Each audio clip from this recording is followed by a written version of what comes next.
thinking about businesses was when I was like 3 or 4. We lived over in Henderson. We drove past an old Kmart building that had been closed down, and we talked about putting an entertainment venue inside of that, and how fun it would be to have a place where you could go and play, and everybody could come, and it would be one stop. And so we talked about that every time we drove by that thing. It was on our drive home. So I remember that very, very clearly. I could take you, I know the spot, I could take you to it right now. It's too far away, so we're not going to do that one. But one of the first entrepreneur memories I have is talking about that building. If you could like sum your entrepreneurial experience up in like a sentence of like what that word means or what it means for you. It means being the most optimistic person, even when everybody else thinks you're gonna fail, you still find the good and still find the reasons to keep going. Otherwise you give up a million times over. Do you think it's easier to start a company out here in Vegas than any other place, or do you think it'd be harder outside of Vegas? I'm born and raised in Las Vegas, so of course I think it's the best place to do anything. True. And starting a business, it's hard. No matter where you are, it's hard. Because Vegas, even though it's a big city, it's got a very small town feel. You can know a lot of people relatively quickly and easily with just a little bit of effort. And so I think that played out to our advantage. A few quick wins that spread the word pretty quickly amongst other business owners. So my first job I worked at when I was 16, I got hired by a guy named Jeff Stelter, and he owned a company called Quick Move.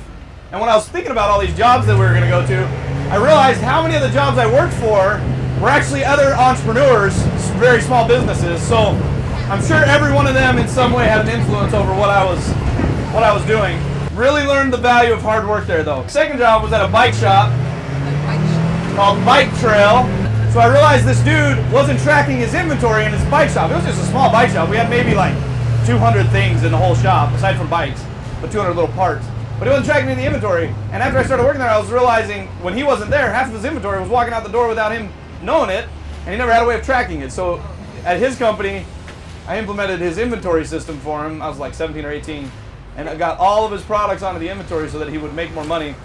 Before 19, I probably had 8 jobs. After 19, and before I had a job for 8 years, I had about 6 more jobs in between there. So too many. What would you say was the catalyst for you jumping from job to job? Boredom. Did you ever deal with imposter syndrome as you're getting into opening up your businesses? So when I was on my mission, my mission president, y'all have heard the phrase, fake it till you make it? Yeah. So my mission president didn't like that.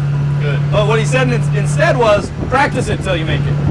So I think that happens a lot in entrepreneurship. I didn't know a lot of the things that I was doing, and I still don't. But it's not that I'm faking it, it's that I'm practicing. And so I practice a lot, learning new things, having to talk to people, whatever it might be.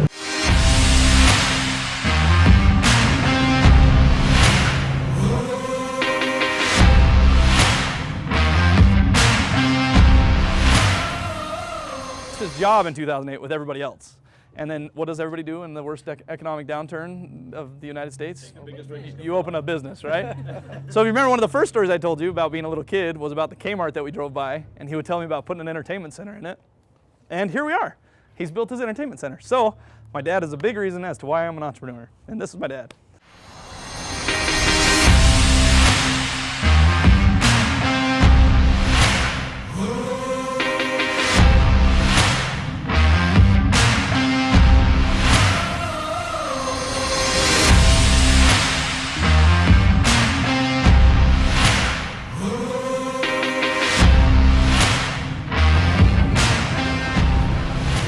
Last story to be told. So NeONBRAND, starting in 2011, I had a job at Tingy Law Firm at the time, and we did not have enough work at NeONBRAND to validate me not having that job. So I worked that job 9 to 5, and then at night I would work from about 8 o'clock when my wife would go to bed till about 3 o'clock in the morning, 2 or 3 in the morning, while I still kept working at Tingy. And then we landed a really big client. Tingy was so awesome that they gave us like 5 office spaces in their building. So this building right here is Mr. Tingy's building. He bought it in 1969. Even from the beginning, we always liked co-working. So co-working wasn't here really in 2011. When they were closing that building, we started looking at work in progress as a potential home for NeONBRAND. We were there for a long time, and we were using one of her rooms, and our team was getting bigger, and we weren't fitting anymore, so we needed to upgrade. All of that coming together was when we needed a new building. This building helps our team grow as much as we want. This concludes the Entrepreneur Tour.